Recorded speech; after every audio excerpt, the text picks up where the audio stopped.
जय गुरुदेव दोस्तों। मैं इंदिरा रावत राजस्थान अजमेर से अपने बारे में कोई बात बताने आई हूँ कि मेरे लिए अगर ये कहें तो कोई भी अतिशयोक्ति नहीं होगी कि जीवन में इतना तरसे के प्यास भी ना रही, क्योंकि कुछ ऐसे कारण बने मेरे प्यारे भाइयों और बहनों कि जीवन में कोई भी शौक पूरे नहीं कर पाए।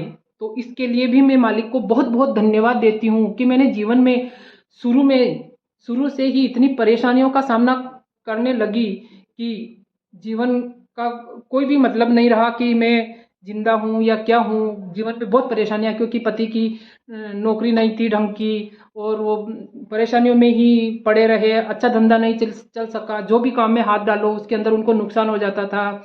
और परिवार के अंदर फैमिली में रहती थी, तो जिसका पति नहीं कमाता है उसको परेशानियों का सामना करना ही पड़ता है। ये तो बताने की ज़रूरत ही नहीं है। समझदार इंसान खुद ये चीज़ें सोच लेता है कि अगर किसी औरत का पति नहीं कमाता है और वो परिवार के साथ में रहती है तो वो चाहे कितना भी अच्छा कर ले, उसको कभी भी श्रेय नहीं मिलेगा। इसलिए 100 बात की एक बात मैं इतना कहना चाहती हूँ कि इतना तरसे के प्यास भी ना रही। तो ऐसे ही मेरे प्यारे भाइयों और बहनों, वक्त गुजरता गया और मेरी शादी को खूब साल हो गए। और अभी लगभग 7 साल पहले की बात है। तो अपने जीवन से बहुत ज़्यादा परेशान हो चुकी थी। इसके अंदर इसका मेरा कहने का मतलब ये भी है कि जो इंसान ज़्यादा परेशान होता है, दुखों से बहुत ज़्यादा परेशान होता है, उसी को मालिक का दरबार मिलता है। क्योंकि उनके जो पिछले जन्मों के जो कर्म होते हैं ना, वो ही कटते हैं, और उन कर्मों को काटने की वजह से ही उनको परेशानियों का सामना करना पड़ता है। ये चीज अब जाके समझ में आई थी, जब गुरु की शरण मिली ना तब ये चीज समझ में आई। वरना पहले तो जब जिंदगी में दुख आते थे तो जीने का भी मन नहीं करता था कि इस जीवन से क्या मतलब है, कि ऐसे जीवन तो इंसान को मिलना ही नहीं चाहिए। लेकिन जब गुरु की शरण मिली ना तब ये चीज समझ में आई कि जिंदगी के अंदर अगर परेशानियों का सामना करना पड़ा तो वो कर्म कटे। क्योंकि गुरु किसी को आसानी से नहीं मिलते मेरे प्यारे भाइयों और बहनों, गुरु किसी को आसानी से नहीं मिलते हैं। बहुत ही जन्मों जन्मों के पुण्य कर्म इकट्ठे होते हैं तब तो मनुष्य जन्म मिलता है। और मनुष्य जन्म के अंदर भी अपने बहुत सारे कर्म जो पहले के होते हैं ना, वो मनुष्य बन के भी अपन उन कर्मों को चुकाना पड़ता है। अपने रिश्तेदार हो, चाहे सगे संबंधी हो, समाज हो, यार हो, दोस्त हो, किसी को भी अपने को कर्म कर्जे जब चूकेंगे ना तभी अपन को गुरु महाराज जी मिलेंगे। तो पहले परेशानियां तो बहुत आई थी जिंदगी में, और उसी के लिए मैं आपको ये बोल रही हूँ कि इतना तरसे के प्यास भी ना रही। तो यही बात है मेरे प्यारे दोस्त। और अब तो उन परेशानियों के बारे में चर्चा करने से कोई मतलब नहीं है, क्योंकि गुरु महाराज जी की शरण मिल गई है। तो इससे अच्छा क्या हो सकता है। बहुत बहुत खुशनसीब हूँ, और जिस दर्द और दुख को लेके मैं अपने आप को बहुत बदनसीब समझ रही थी कि मेरे जीवन में इतनी परेशानियां आई है और इतना दुख उठाया है, मेरा जीवन यूं ही चला गया।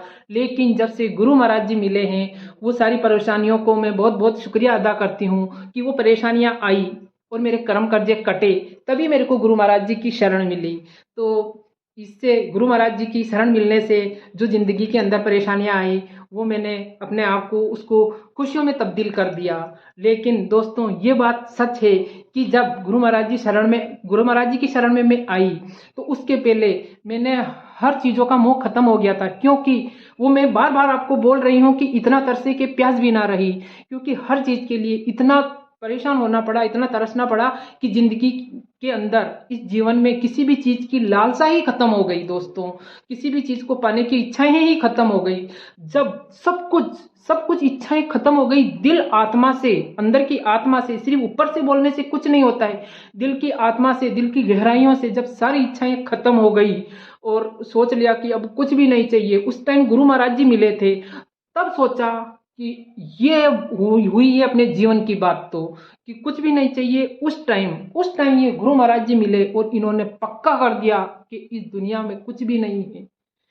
क्योंकि इतनी परेशानियां उठाई थी ना, तो गुरु महाराज जी मिलने के बाद में इन्होंने पक्का कर दिया कि इस दुनिया में कुछ भी नहीं है, तुम सुख तलाश कर रहे हो, सुख इस दुनिया में है ही नहीं। तो बस ये चीज दिमाग को क्लिक कर गई कि अपन तो मिथ्या ही सुख के पीछे भागे जा रहे थे, कितना भी सुख को ढूंढ लो सुख मिलने वाला नहीं है। और उस टाइम से जब मेरे दिल और आत्मा के अंदर ये चीज घर कर गई कि इस दुनिया में तो सुख है ही नहीं है, और फिर मैं इतना इतना इनके अंदर इनकी बातों में इतना डूब गई थी, इतना घुस गई थी कि मैंने ये सोच लिया कि मुझे अब कुछ भी नहीं चाहिए। दोस्तों, एक बार ऐसी परिस्थितियां आ गई थी, ऐसी सिचुएशन में पहुंच गई थी कि मैं आपको बता भी नहीं सकती हूँ कि मेरे साथ क्या हो गया था। क्योंकि मैं पागलों के जैसे गुरु महाराज जी की बातें करने लगी थी। यहाँ तक कि मैंने अपने हस्बैंड को भी गुरु की बातें सुना सुना कर पका दिया था। जो भी मेरे संपर्क में आता, सबको मैं गुरु महाराज जी की बातें सुना सुना के उनको मतलब पूरा उस सरोबार कर देती थी। और फिर लास्ट में बचते थे मेरे पति। पति मुझसे छुड़ा के कहाँ जाते, उनको बढ़िया बढ़िया स्टोरियां सुनाती, मालिक की, गुरु महाराज जी की इतनी बढ़िया बढ़िया बातें बताती। क्योंकि जब से इनकी शरण में आई तो सत्संगों में जाती थी और सारे सारे ग्रंथ, किताबें गुरु महाराज जी की, दूसरी किताबें नहीं, ये रामायण महाभारत गीता ये तो मैं पहले ही पढ़ चुकी थी। लेकिन जो गुरु का ज्ञान जब हुआ तो मैं सिर्फ गुरु की किताबें के अंदर भवसागर वाली कुछ ऐसी किताबें हैं, तो वो किताबें मैंने पढ़ी। और गुरु महाराज जी के यहाँ से जो भी किताबें मिलती, और यहाँ तक कि राधा स्वामी जी की सत्संग में भी मैं जाती, वहाँ पर भी किताबें मिलती थी, वो सारी किताबें पढ़ पढ़ के और फिर मैं यहाँ तक कि मेरे हस्बैंड को वो चीज़ें बहुत सुनाती थी और मेरे दिमाग में और कुछ रहता ही नहीं था। तो इतना मैं पागल हो गई थी। लेकिन एक इसके अंदर मैं आपको बहुत बड़ी बात बताना चाहती हूँ कि जब मैंने ये सोच लिया ना कि मुझे दुनिया की कोई भी चीज़ें नहीं चाहिए, अब मुझे कुछ भी नहीं चाहिए, तो दोस्तों अब सुनिए कि मैं आपको क्या कहना चाहती हूँ।